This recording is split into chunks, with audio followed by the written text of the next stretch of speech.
warahmatullahi wabarakatuh. Perkenalkan, nama saya Tri Septrianti dari kelas 03 PM4 dengan NIM 8080230066.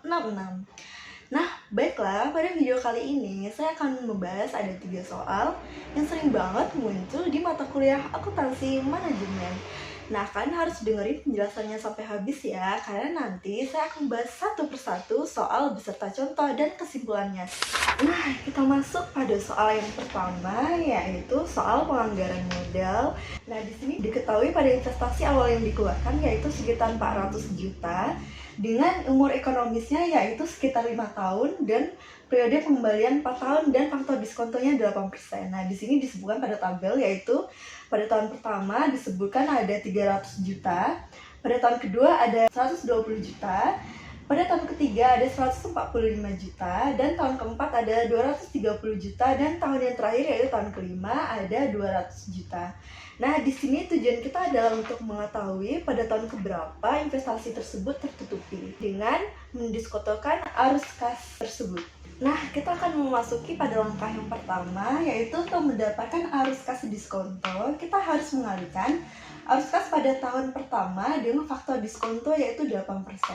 Nah, nanti saya akan memasukkan faktor diskonto dari 8% ini dari tabel present value. Ini adalah cara yang lebih mudah lagi ya teman-teman. Jadi kita di sini bisa mengambil faktor diskonto 8% dari sini. Lalu kita masukkan pada tahun ke-1, kedua, ketiga, keempat, dan kelima pada tabel faktor diskonto 8%. Pada tahun pertama disebutkan ada 0,926.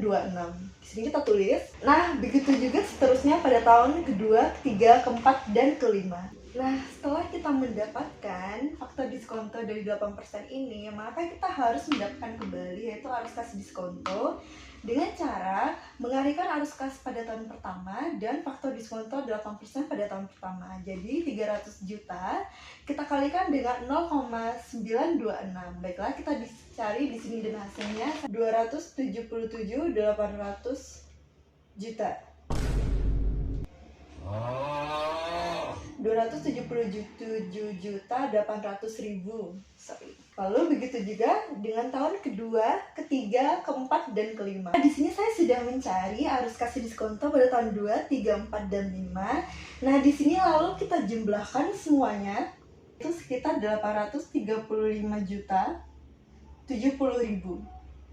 Baiklah, langkah selanjutnya setelah kita mendapatkan semua arus kas dan kita menjumlahkannya, lalu di sini kita mencari kumulatif arus kas dengan cara memasukkan arus kas diskonto pada tahun pertama pada tabel kumulatif arus kas yaitu 277.800.000. Nah, lalu di sini kita menambahkan silang ke bawah.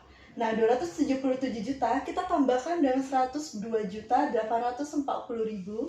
Nah, di sini kita bisa lihat dari kumulatif arus kas yaitu setelah kita jumlahkan ke bawah. Lalu di sini kita bisa lihat yaitu dari investasi awal yang dikeluarkan yaitu sekitar 400 juta ini sudah tertutupi pada tahun ketiga yaitu sekitar 495.770.000. Nah, maka periode pengambilannya kita ambil pada tahun sebelum tahun ketiga yaitu 380.640.000. Lalu di sini kita masukkan investasi awalnya yaitu 400 juta. Lalu kita kurangkan dengan kumulatif arus kas pada tahun keduanya yaitu sekitar 380.640.000. Begitu juga di bawahnya kita bagikan dengan tahun ketiga kita ambil di sini yaitu 495.770.000. Kita kurangkan kembali dengan kumulatif arus kas pada tahun kedua yaitu 380.640.000. Lalu di sini kita cari hasilnya dulu. 400 juta dikurang dengan 380.640.000 yaitu 19.360.000. Kita bagikan dengan 495.770.000 dikurang dengan 380.640.000, 114.360.000. Lalu di sini kita cari pembagiannya, hasilnya di sini yaitu 0,169. Nah, baiklah, di sini setelah saya mendapatkan hasil dari pembagian dari 19.360.000 diberikan dengan 114.360.000 dan dapatlah hasilnya di sini yaitu 0,169. Lalu kita jumlahkan dengan tahunnya yaitu 2 ditambah dengan 0,169 dan dapatlah hasilnya yaitu 2,169. Nah, maka di sini periode pengembaliannya di 2 tahun, 2 bulan, 16 hari. Nah, jadi bisa disimpulkan bahwa investasi ini itu layak untuk diterima. Kenapa? Karena periode pengembalian itu lebih cepat dari periode yang disyaratkan di soal yaitu 4 tahun, sedangkan hasilnya di sini yaitu di 2 tahun. Nah, baiklah, di sini kita majukan lagi pada soal yang kedua. Diketahui bahwa PTA mengusulkan investasi awal yaitu di angka 800 juta dengan arus kas atau cash flow per tahun di tahun pertama yaitu 420 juta, di tahun kedua yaitu 300 juta, dan di tahun ketiga adalah 550 juta. Dengan tingkat keuntungan yang diinginkan yaitu sekitar 18%. Nah, di sini kita mencari nilai NPV-nya. Lalu kita tentukan bahwa proyek ini tuh layak diterima atau tidak. Nah, baiklah, soalnya di sini kita harus untuk mendapatkan nilai yang sekarang, kita harus mencari dulu faktor diskontonya 18%. Nah, di sini kita bisa melihat lagi dari tabel yang sudah saya sediakan sebelumnya. Di sini kita bisa lihat di tabel NPV 18%. Nah, di sini lalu kita salin dan kita masukkan di faktor diskonto 18%. Baiklah teman-teman, setelah saya masukkan nilai faktor diskonto dari 18% ini, selanjutnya kita mencari nilai sekarang dengan cara mengalihkan arus kas dengan faktor diskonto setiap tahunnya. Seperti pada contoh, di tahun pertama, kita kalikan yaitu 420 juta, kita kalikan dengan 0,847, dan dapat hasilnya di sini yaitu 355.740.000. Nah, begitu juga dengan tahun kedua dan tahun ketiga. Nah, selanjutnya, setelah kita mendapatkan jawaban dari nilai sekarang, lalu kita jumlahkan dan kita totalkan, yaitu dari total present value dari nilai sekarang adalah 906.090.000. Nah, selanjutnya kita harus memasukkan lagi nilai investasi awal di total present value-nya, lalu dapat hasilnya di sini kita kurangkan yaitu di 106.090.000. Nah, karena NPV-nya positif, nah di sini kita bisa simpulkan ya teman-teman bahwa proyek ini tuh layak untuk diterima karena memiliki NPV yang positif. Nah, baiklah teman-teman. Nah, selanjutnya kita akan membahas soal yang ketiga yaitu soal pengambilan keputusan taktis. Nah, di sini sudah diketahui bahwa harga perolehan yaitu 300 juta, lalu ada harga penyusutan yaitu 150 juta, harga jual 120 juta, lalu ada harga tawaran sewa 100 juta, biaya komisi penjualan 800.000 dan biaya perbaikan 1 juta. Nah, di sini kita akan membuat penyelesaiannya dengan mengisikan kolom yang sudah saya berikan keterangan dengan harga jual, pendapatan sewa. Di sini ada biaya, yaitu yang pertama ada biaya komisi, biaya perbaikan, dan pendapatan bersih. Nah, selanjutnya kita akan mengisi kolom alternatif 1, menjual, lalu menyewakan. Nah, nanti kita akan mencari mana alternatif yang lebih menguntungkan. Baiklah, di sini teman-teman, saya sudah mengisi kolom alternatif menjual, menyewakan, dan selisih. Nah, bagaimana caranya? Dengan memasukkan harga jual dari soal yaitu 120 juta, kita salin di alternatif menjual, kolom alternatif menjual. Lalu di alternatif menyewakan kita isi dari pendapatan sewa yaitu dari soal juga 100 juta. Lalu begitu juga dengan biaya komisi dari alternatif menjual kita masukkan dari soal 800.000.